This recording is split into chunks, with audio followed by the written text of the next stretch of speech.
Bonjour à tous et bienvenue dans ce nouvel enregistrement consacré à la pensée marxiste de la religion.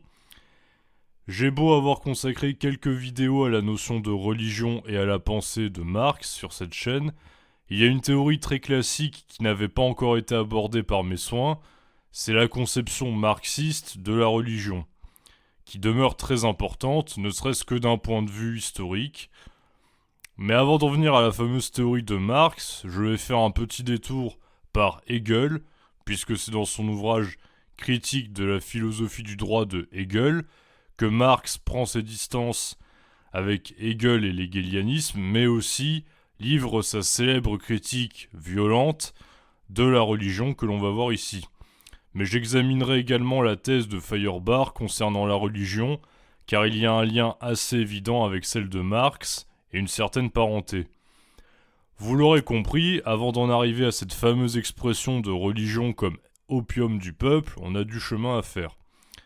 Ce qu'il faut bien comprendre et préciser en amont, c'est que la pensée marxiste, critiquant de façon violente et radicale la religion, s'inscrit dans un contexte historique où la foi demeure en net recul comparé au siècle précédent.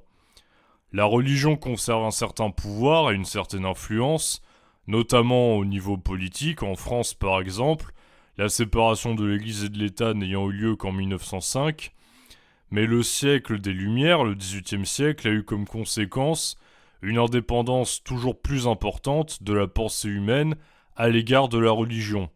Parallèlement, le XIXe siècle est marqué également par la grande révolution industrielle et une production industrielle dont on a déjà vu qu'elle avait modifié considérablement les conditions de travail des ouvriers. C'est dans un contexte de recul manifeste de la foi, en Europe du moins, et de conditions de travail et de vie toujours plus difficiles et laborieuses pour le prolétariat, la classe exploitée par la classe dominante qui est la classe bourgeoise, que Marx développe sa critique de la religion. Toutefois, le grand philosophe par lequel Marx était très influencé, au début du moins, était un penseur idéaliste. Hegel étant le philosophe incarnant le mieux cet idéalisme allemand, qui a exercé une grande influence sur la pensée du XIXe siècle. Or, chez Hegel, on ne peut pas dire que la foi soit en net recul. L'un des premiers écrits de Hegel se nomme même La vie de Jésus. Hegel n'est pas officiellement un philosophe athée, bien qu'il soit extrêmement influencé par Spinoza et par son panthéisme. La pensée de Hegel donnant lieu à une forme de panthéisme, elle aussi. Si on se base sur la préface de la phénoménologie de l'esprit de Hegel, Dieu est à la fois substance et sujet, il n'est donc pas un être transcendant au monde qui agirait sur la matière qui le constitue de l'extérieur, puisqu'il lui est substantiel. Il est également sujet puisqu'il est doté d'un projet et qu'il demeure agissant. Il se déploie au sein de l'histoire à travers les différents moments qui constituent autant de modèles politiques ou de modèles du savoir humain qui se trouvent dépassés dialectiquement en vue d'une plus grande perfection. Chez Hegel, le progrès de l'humanité coïncide avec la réalisation totale de Dieu qui elle-même coïncide avec la réalisation de la raison humaine au terme de l'histoire. Les guerres, les conflits, les erreurs et les différentes errances de l'humanité étant la condition de son accomplissement ultime, qui survient au XIXe siècle selon Hegel, qui est donc la fin de l'histoire. Pour plus de détails, j'y ai déjà consacré des vidéos que vous pouvez retrouver notamment dans la playlist Histoire, donc je vais m'arrêter là pour Hegel à ce niveau-là. Mais ce qu'il faut retenir, c'est que l'idée d'un progrès de l'humanité coïncidait avec un Dieu providentiel agençant la matière, constituant le monde et s'y déployant au fil de l'histoire. Ce qui signifie également que pour Hegel, il y a un progrès de la religion, puisqu'il y a également une histoire de la religion. Alors bon, je vais pas vous faire toute la théorie de la religion dans la phénoménologie de l'esprit de Hegel, parce que ça serait beaucoup trop long, et puis ça m'éloignerait de l'objet de la vidéo, peut-être que je le ferai un jour. Donc je vais vraiment retenir uniquement des éléments, on va dire, synthétiques et essentiels.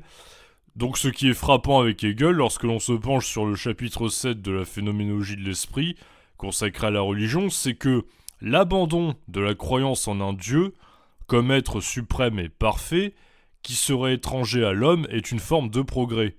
Ainsi, dans ce que Hegel nomme la religion art, l'esprit accomplit un progrès dans sa manière de représenter Dieu par rapport à la religion naturelle, où la divinité se confondait encore avec des animaux, il n'y a qu'à voir la tête des dieux égyptiens, ou avec des éléments naturels, dans des formes de religion plus primitives encore, le soleil notamment. En effet, dans la religion art, ce sont les pratiques culturelles, voire cultuelles, qui vont rendre hommage à la divinité. À l'époque de l'Empire romain, on rend hommage à Bacchus, par exemple, dans des bacchanales, où le vin coule à flot et où les personnes qui participent à la cérémonie sont ivres et entrent dans une sorte de transe. Au fur et à mesure, c'est le héros auquel on va rendre hommage en raison de ses exploits guerriers ou de son courage, et bien vite, ce sera lui qui sera au centre des célébrations officiellement divines et qui prendra petit à petit la place de la divinité. Il faudra attendre la présence de la religion manifeste ou christianisme pour que, selon Hegel, l'homme soit enfin réconcilié avec la divinité, Jésus-Christ, par le biais du fameux mystère de la Sainte Trinité, étant à la fois le Père, le Fils et le Saint-Esprit. Il n'est nul autre que Dieu qui s'est fait chair et qui s'est fait corps. C'est pour ça d'ailleurs que dans le système hegelien, rien ne représente le mieux l'esprit que la religion manifeste ou religion chrétienne, puisqu'elle manifeste et rend visible Dieu s'étant fait chair et s'étant enfin rendu visible à l'homme.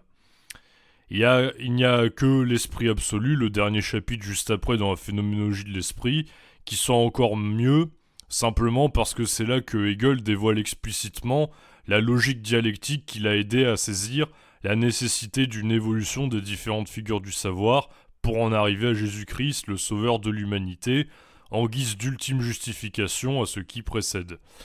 Donc, vous voyez qu'avec Hegel, on a quelque chose d'assez conservateur, puisqu'il fait l'apologie du Christ, et qu'il affirme avec énormément d'aplomb ce qu'il estime être la supériorité de la religion chrétienne sur toute autre chose. Mais d'un autre côté, on a quelque chose de troublant et de non-religieux, voire d'impie, par rapport au canon habituel, puisque Dieu se déploie au sein du réel, et qu'il en fait partie intégrante, et même qu'il a besoin de se réaliser de façon parfaite au terme de l'histoire. De plus, la prise en compte de l'humain et l'abandon d'un Dieu irreprésentable à cause de sa trop grande perfection est perçue comme un progrès dans la représentation de l'esprit divin. Bah oui, parce que si Dieu n'est pas représentable, ça ne vous avance pas. On peut pas vraiment tendre vers lui, on peut pas se le représenter. Donc c'est un progrès pour Hegel. Et c'est justement cette tendance que Feuerbach va radicaliser dans son ouvrage Essence du christianisme, puisqu'il va aller jusqu'à défendre cette idée anti-religieuse par excellence, selon laquelle Dieu n'est rien de plus qu'un ensemble de qualités humaines idéalisées que l'homme cherche à se réapproprier par le biais de la pratique religieuse. Autrement dit, Dieu n'est même pas autre chose qu'un homme exceptionnel. Jésus-Christ, en ce sens, était un homme exceptionnellement vertueux, il était idéal, c'était un dieu parmi les hommes. Pour Feuerbach, c'est un homme exceptionnel, et c'est pas une entité divine, mais un homme exceptionnel qui correspond pas à la réalité. C'est une projection, c'est un fantasme. Ce n'est pas une entité divine qui existerait indépendamment de l'idée que l'homme s'en fait. C'est pour cela que Feuerbach dit au chapitre 2 de son Essence du christianisme, la distinction entre l'humain et le divin n'est autre chose que la distinction entre l'individu et l'humanité. Ou encore, l'être divin n'est pas autre chose que l'être humain, ou plutôt que l'être de l'homme dégagé des limites de l'homme individuel. Fin de citation. En gros, cela signifie que l'homme étant fini, en se rapportant à lui à partir de sa propre individualité, d'après Feuerbach, il en oublie de se considérer au niveau de l'espèce. S'il le faisait, il réaliserait que l'humanité n'est rien de plus que Dieu, puisqu'elle résiste à la mort et à la vision d'un seul individu composant ce grand tout qu'est l'humanité. Or, les qualités divines telles que la bonté, la miséricorde, sont des qualités humaines et des qualités éternelles qui ont toujours existé. De la même façon que les pouvoirs de l'espèce et son existence sont infinis, il en va de même pour celle de Dieu comme être suprême. La religion naît en réalité du fait que l'homme, en tant qu'individu, est incapable de s'attribuer toutes les qualités qui, pourtant, sont bel et bien présentes dans l'humanité, existant comme un tout sous la forme d'une espèce, l'espèce humaine.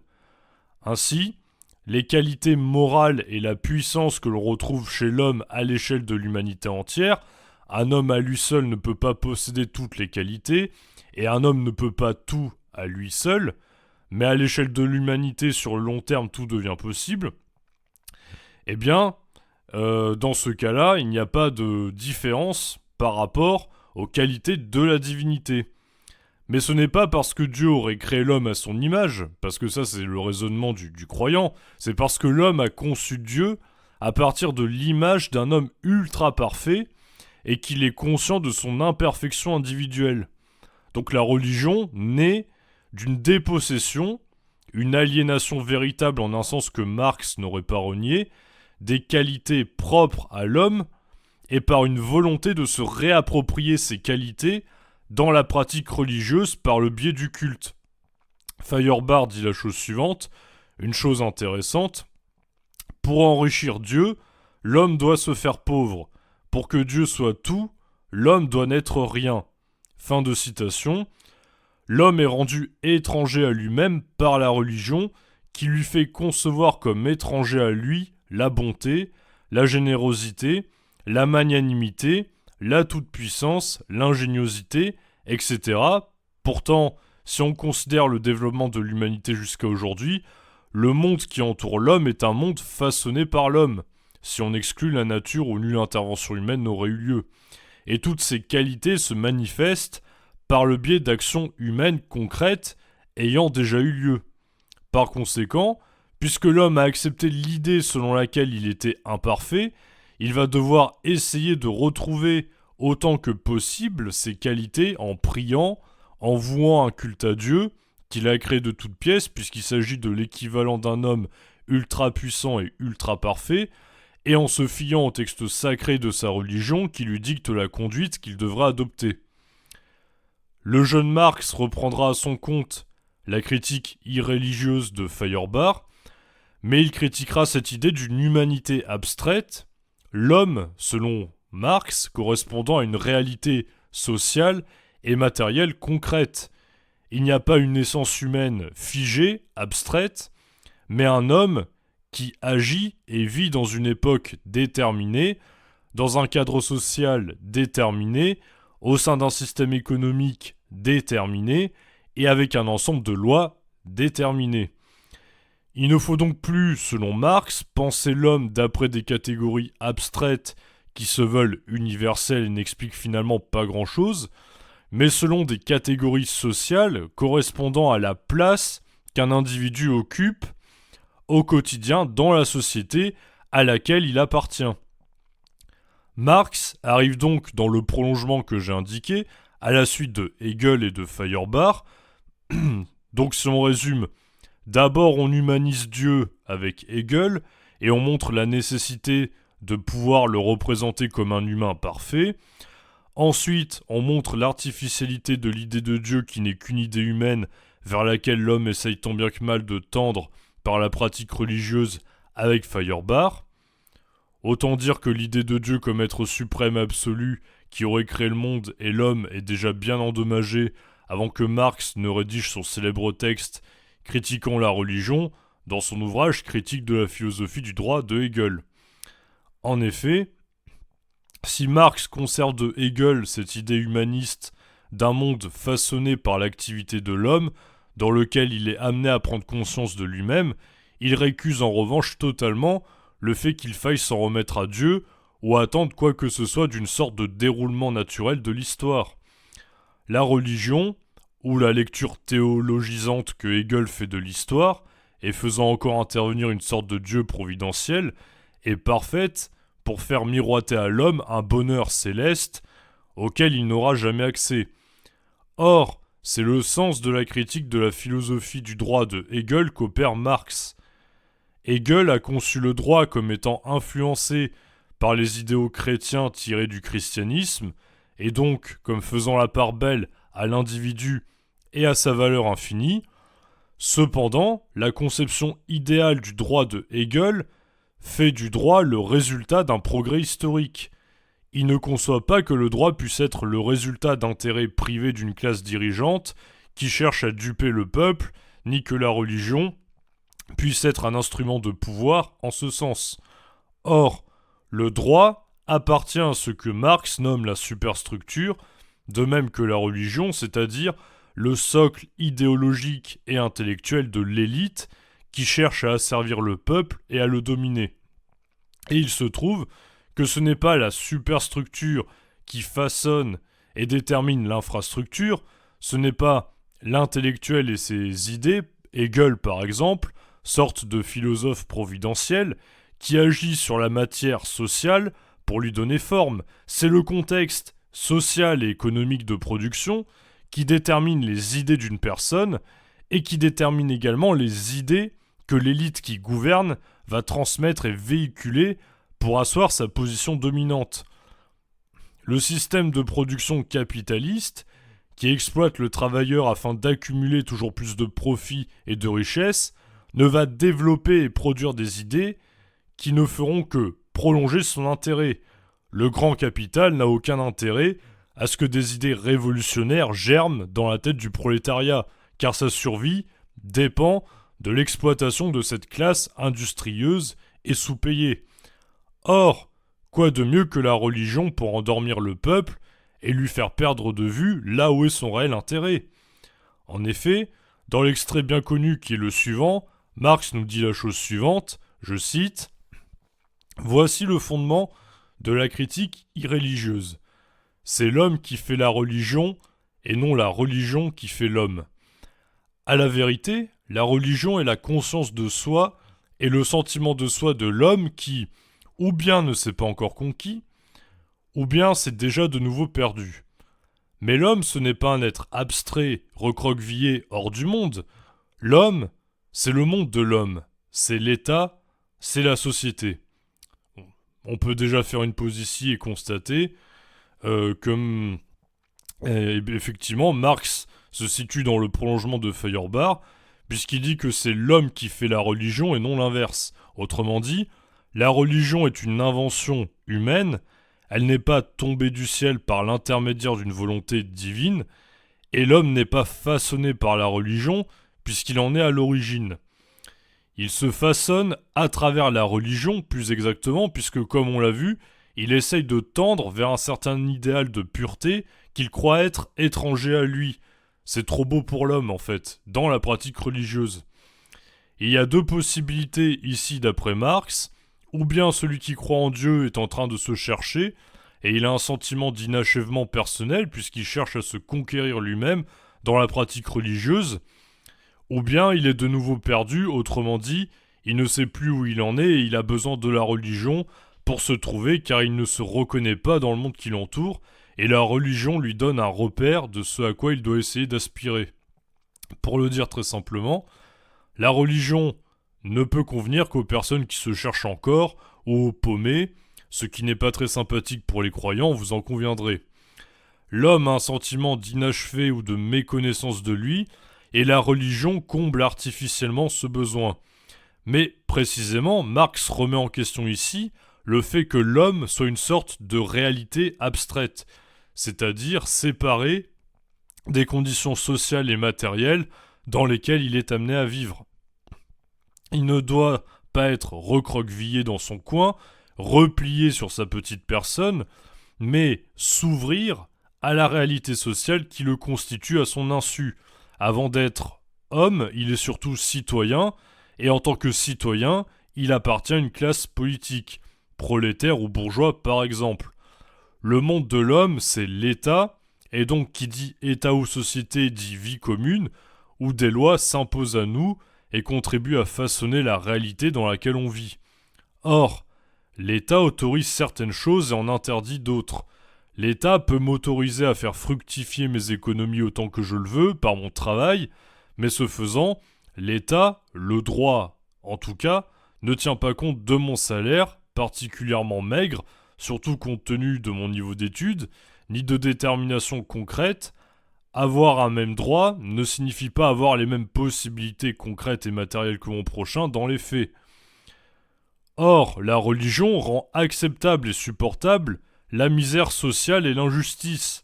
D'où la suite du texte, où Marx dit la chose suivante, je cite, « Cet État, cette société produisent la religion, une conscience renversée du monde parce qu'ils sont eux-mêmes un monde renversé. La religion est la théorie générale de ce monde, son compendium encyclopédique, sa logique sous une forme populaire, son point d'honneur spiritualiste, son enthousiasme, sa sanction morale, son complément cérémoniel, son universel motif de consolation et de justification. Elle est la réalité chimérique et de l'essence humaine parce que l'essence humaine ne possède pas de réalité véritable. Lutter contre la religion, c'est donc indirectement lutter contre ce monde-là, dont la religion est l'atome spirituel. Ici, ce que Marx veut dire, c'est que la religion, qui est une invention de l'homme, le dessert, en produisant un monde qui est renversé, c'est-à-dire à l'inverse de ce qui est réellement. La religion fait miroiter un monde de bisounours où chaque individu a autant d'importance et de valeur qu'un autre, et un paradis ne correspondant pas à la réalité où chacun sera récompensé pour avoir été vertueux. Le plus essentiel devient ce qui vient après la mort, alors que c'est la réalité même présentement qui a le plus d'importance et de valeur, puisque c'est sur elle que l'on peut agir. La religion nous calme en nous donnant des réponses à différentes interrogations sur l'origine du monde, via la Genèse. Elle nous rend accessible quelque chose d'aussi complexe et mystérieux que la création du monde, donc sous une forme populaire, puisqu'accessible.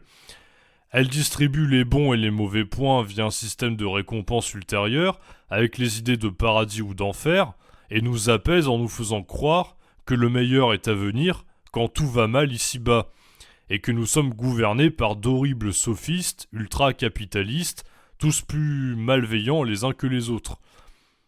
En luttant contre la religion, on lutte donc contre un monde fictif et fantasmé, où rien n'est jamais grave car tout doit être supporté en l'attente d'un idéal paradisiaque après la mort qui demeure plus important que ce que nous vivons en réalité. Dans le monde matériel et concret, à l'endroit qui est celui du droit notamment, et non pas celui à l'envers.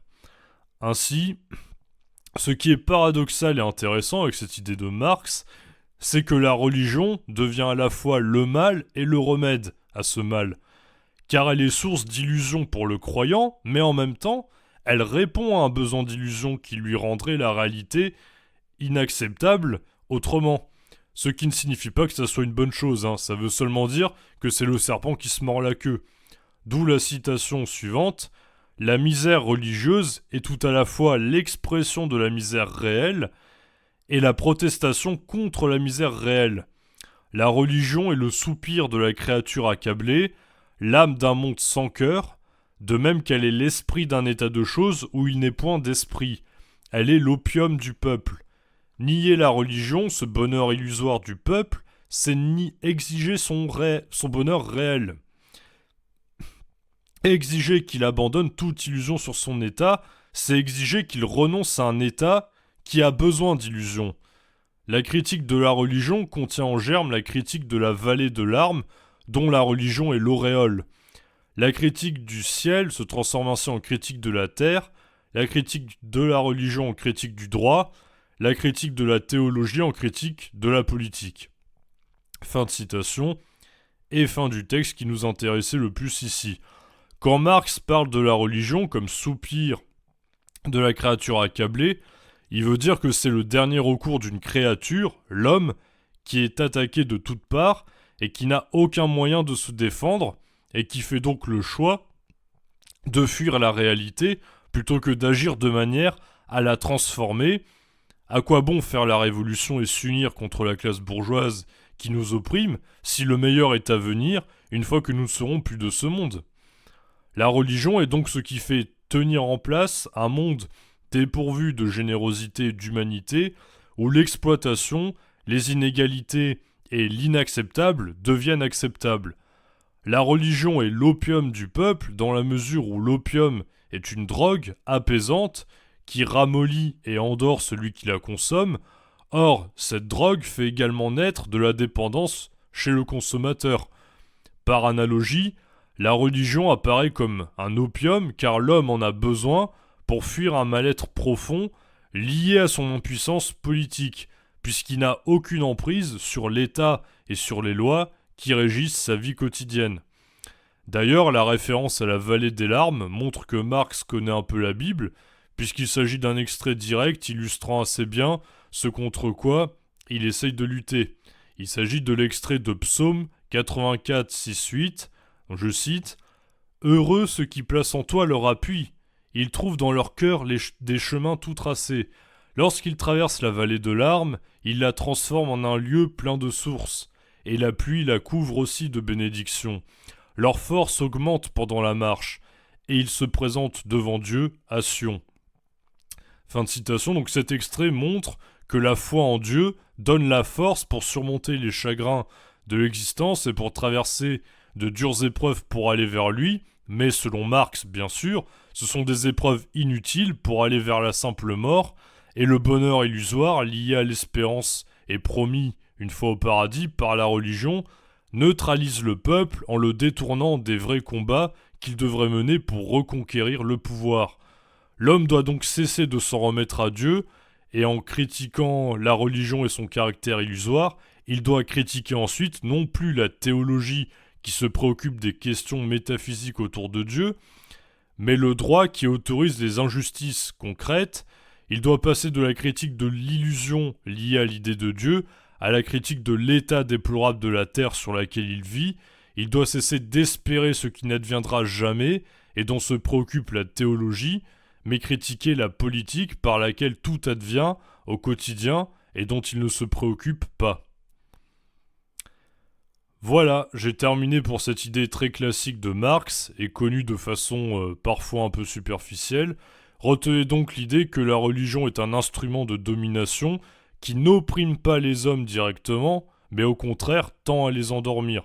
Ce qui est assez nettement différent, il arrive que des contresens soient commis régulièrement à ce niveau-là. Cette idée peut ne pas plaire à tout le monde, selon le niveau de spiritualité ou de foi des uns et des autres, mais la comprendre dans toute sa profondeur est nécessaire pour comprendre les rapports de méfiance et de haine qu'entretiennent les régimes communistes, historiquement, avec la religion. Ce texte étant un grand texte fondateur ayant eu un impact décisif, bien au-delà de la simple philosophie. Je vous remercie de m'avoir écouté et je vous dis à très bientôt pour une nouvelle grande théorie qui sera développée ici sur cette chaîne.